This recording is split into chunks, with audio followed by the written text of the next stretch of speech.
All right, man. Should the Detroit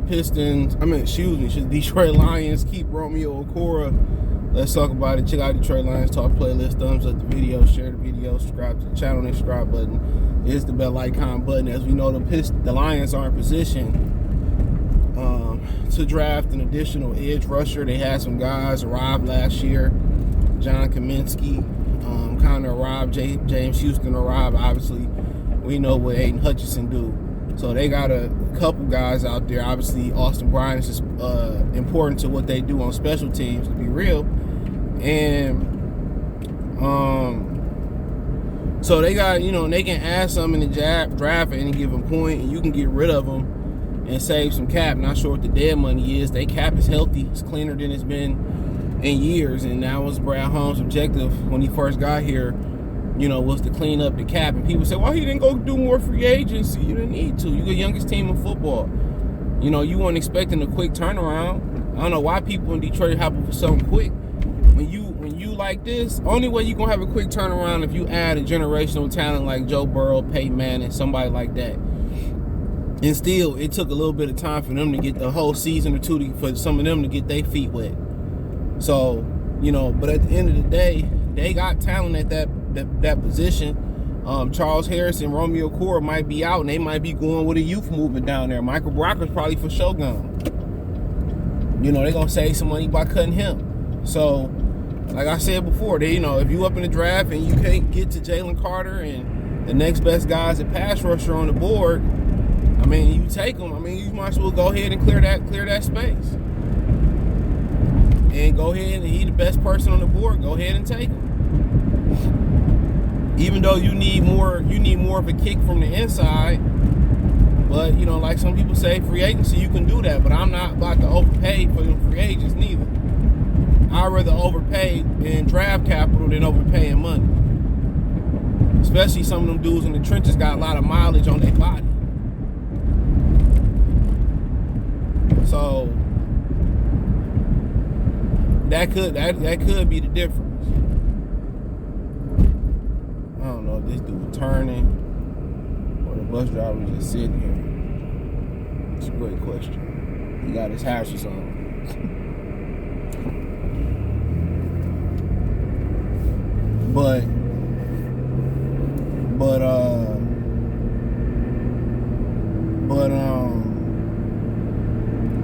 It's a question to have, and I think him having another season off Achilles and that veteran leadership is important. But and people say, well, when he signed his first year in this deal before he got injured, he wasn't doing nothing. That's because they had him standing up. He usually a dude with his hand in the dirt, a traditional defensive end. So he brings some knowledge to the table. Also Julian Okwara, you can make a case for him to be gone. He made some flashes this year, but durability, he ain't never available. And if you broken up when you young, imagine when you become a veteran, you just gonna be broken up. So that's what the odds tell you. That's what the numbers tell you. So you might see a whole new, swarm of guys coming in or having bigger responsibility. Now, if you don't draft one, you also got Josh Pascal who's gonna play inside and on the edge. So you got a lot of guys already there. If I can cut the money down and save some money, I'm gonna do it. But also, you like strength in numbers too. You got waves of defensive linemen coming in. So, and Charles Harris played well standing up. If they want to do some more of that, he played well standing up. So, they got some decisions to be made, but they got a lot of guys on that defensive line, bro. And they can go with a complete youth movement, especially if they're going to draft one.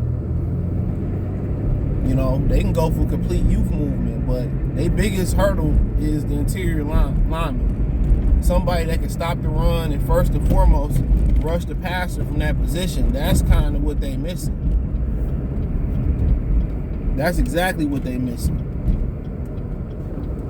But if you say especially if you want somebody in free agency, if you really ain't looking at nobody in free agency, I think, or via trade or trying to sign trade or trying to trade for somebody and have to pay them, really you can just stick with the guys you got and try to plug holes elsewhere. They deep at the defensive line position, but it's gonna have to be some spring cleaning done down there. There's gonna be somebody. James Houston then took somebody's spot. So more than likely, it's probably gonna be Romeo or Charles Harris. If they draft somebody, it could be both. You know, so they can get traded, they can get released, and they just gonna go with the young bulls. But you know, you always want to look for that veteran guidance and that veteran leadership too. You know, that's kind of what you want to look for. And you need a vet on that line. And right now, you know, Romeo and Charles Harris is them veterans on that line. So you want that vet there. But you know, it's gonna be interesting. It's gonna be real interesting seeing where it go forward. Me personally, in my scenario, which I'm probably gonna try to do what I can if Jalen Carter's still that guy around draft time to, you know, position me to make sure I get him. Therefore, I'm more than likely gonna run with Harris,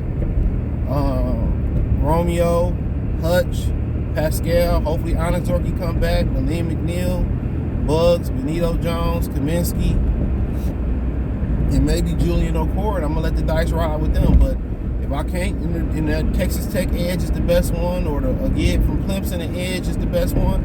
I like what I've seen a little bit from that. I think his name is Murphy. I like what I've seen from him, dude. Big, athletic, long guy.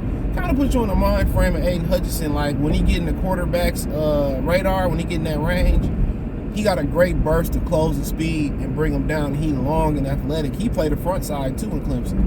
And that's what you're looking for, the opposite side of Aiden Hutchinson. Even though Aiden Hutchinson can move everywhere, these dudes usually can move everywhere. Usually that front side end, whatever they call it, the opposite of the blind side, you know, he need to be more stout against the run. You know, but that kid, you know, he had a lot of tackles for loss. And I like what I've seen, but I just feel like if that's the case, you can move down and get him a little bit and accumulate some more capital. But yeah, as far as what I'm saying, dude, it depends on what you're doing. If you know, going another route, I mean, it's probably gonna be him or Charles Harris. So more likely, it's probably gonna be. It's probably. I don't know. I'll probably keep Romeo around. I'll keep Romeo and find a way to keep him. That's what I'll do. I'll keep Romeo. People be rushing to work like they about to go do some work. Bro. That's the crazy thing in Detroit. They say don't nobody got no job, but everybody be rushing somewhere in new cars. And then they go out there and tear them up on the freeway and hit some black ice. It's the hilarious thing in the world. Yeah, I said it was hilarious. Because we live in Michigan all these years and people act like they still don't know how to drive in the elements.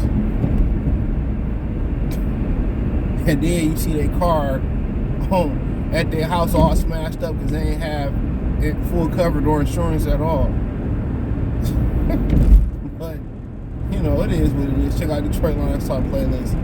Thumbs up the video, share the video, subscribe to the channel. Next subscribe button is the bell icon button. Hit all notifications, increase your chance to get notifications. You go live or drop a video.